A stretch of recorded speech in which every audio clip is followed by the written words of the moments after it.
it exposes, it brings up issues of shame, it brings up issues of guilt, it brings up issues of anger and pain in all sorts of, from all different perspectives.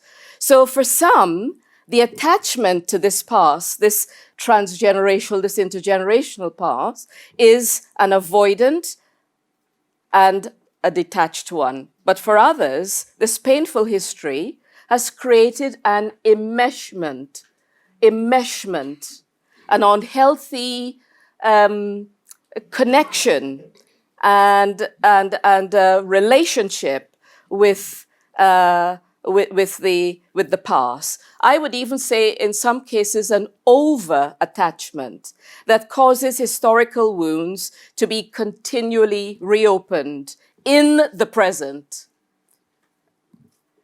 So I think that this reopening of the traumatic imprints that make Black identity wounding an ongoing process is the very nature of the intergenerational trauma pattern.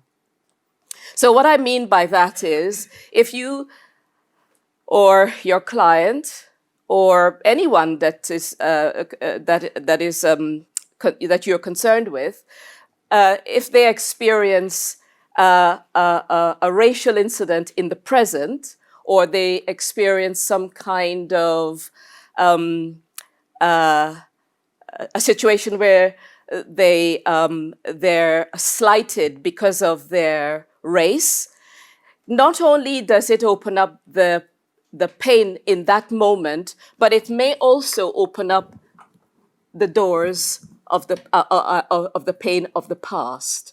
So when a client is sitting with you and they're talking about present day concerns around racism, racial harassment, not only are we dealing with the manifest content of their experience, we're also dealing with the latent content of their experience. And the latent is what this conference is all about: transgenerational trauma, intergenerational trauma.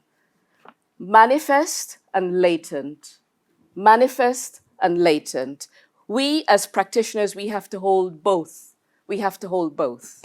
Let's have a brief look at the layered impact of transgenerational trauma for Black peoples. And I've borrowed Blanco's, he's in Levine and Klein, 2007. I've borrowed his five-generation account of the effects of violence on subsequent generations in South America. I found Blanco's five-generational account quite helpful, and I've borrowed his five-generational account to briefly map out the trajectory of Black African and Caribbean peoples' history as it relates to inter and transgenerational trauma. So there are five phases or five generations. Let's look very briefly, just the essence of what I feel has been the key areas of the trauma in the first generation, and we'll go right up to the fifth generation. Fifth generation will be our children. Black African men, women, and children were enslaved and treated humanely. We know that. The slave trade became responsible for breaking up families because these families were not legally recognized as such. Black people were denied a secure family life and rights to live together, to stay together, and the rights to their own children. It was common for enslaved parents to live apart. And those of you who are systemic family therapists, you're beginning to see what that does. You don't even have to be a systemic therapist. You can just see what that starts to do to families and individuals within that families, Black men in those families, Black women in those families. Let's look at the second generation. Remember, each generation's trauma impacts on the second generation. Just remember that, it impacts. So second generation, the devastating effects of human objectification takes hold and destroys any sense of healthy family attachments. The word attachment is really important to the subject of inter- and transgenerational trauma. Attachment theory. Black men are objectified as studying machines for white plantation owners. Africans are literally a unit of currency. Literally, a unit of currency. Black women objectified as mules, their bodies not considered their own, whiteness internalized as supreme power and domination. Dehumanization and infantilization become the order of the day. Obedience is rewarded. Yes, Massa? You asked me to jump? How high do you want, Massa? Obedience is rewarded, rebellion is brutally punished. This is impacting the separation we saw in the first generation. Third generation, the impact and end of 400 years of slavery. So all we've talked about in the first two goes on for 400 years. That leaves a major legacy of mental destruction. Black people are still not treated fully as human beings. There is a breakdown within the family unit with a pervasiveness of absent fathers, mother-led one-parent families, extended, often secret family units, comprising of multiple baby mothers and fathers. Domestic violence becomes a destructive factor in these relationships, illustrating reenactments of historical enslavement. Do we hear echoes of that today? Do we hear in the current discourse about why are black men boys stabbing each other? Oh, absent fathers. The fathers aren't there. That is a factor, but I'll say a little bit more about that later on. You know, oh, where are the parents? Well, mother-led one-parent families, she's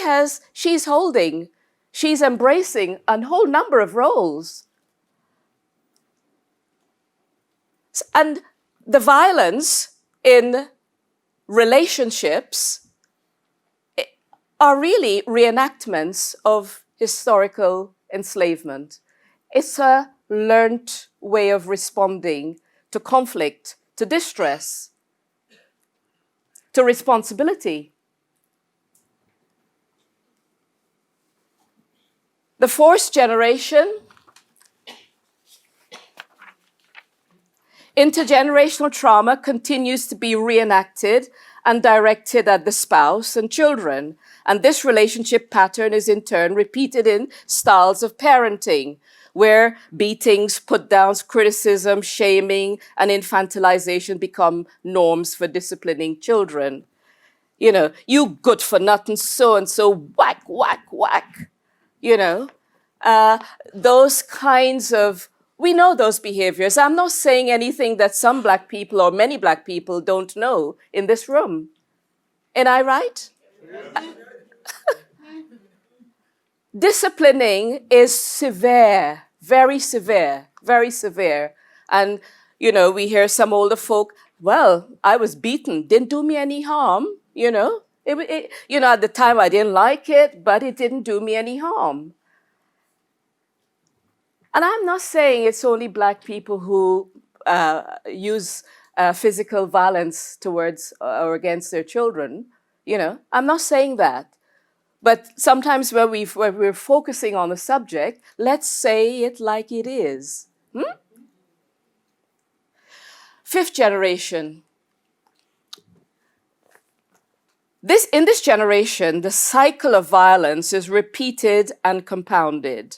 As trauma begets violence, we see this trauma being enacted through increasingly severe street and community violence today, closely occurring alongside the impact of growing societal distress, tribalism, and divide. I'm talking about the B word. Brexit. For the second time, I'm saying it. It is my belief, and this bit that I'm going to share is quite dense, so I'm going to say it quite slowly, maybe even open it up a little bit. It is my belief that one of the unheeded dimensions of the rise of black-on-black knife and gun crime, one of the unheeded dimensions, in other words, an area that we don't speak much about or isn't included in the discourse, is that this relatively small group, but symbolically scapegoated section of society, is unconsciously serving the role of carrying and acting out something for the rest of society.